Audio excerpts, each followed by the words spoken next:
Guys, last year or the year before, whatever, I lose track of time, I got some Trachycarpus princeps seeds sent to me from Europe. I tried germinating them in the baggie. They didn't work out. They sat there for months and months and months. It was just too long and I got sick of it. And somebody said, well, throw them in the garden, Joe, and they'll probably germinate out there for you. So I did a stupid thing.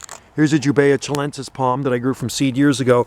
I threw the seed, the contents of this baggie in the, you know what, I can't dig them out. It'll kill them. They're too rooted in there, and they're right beside the Jubaea trunk. There's a Jubaea trunk in here, and they're too close to it. So there's two Trachycarpus princeps right there growing beside a Jubaea chilensis palm. So it looks like they're going to have to grow as a companion plant with that palm.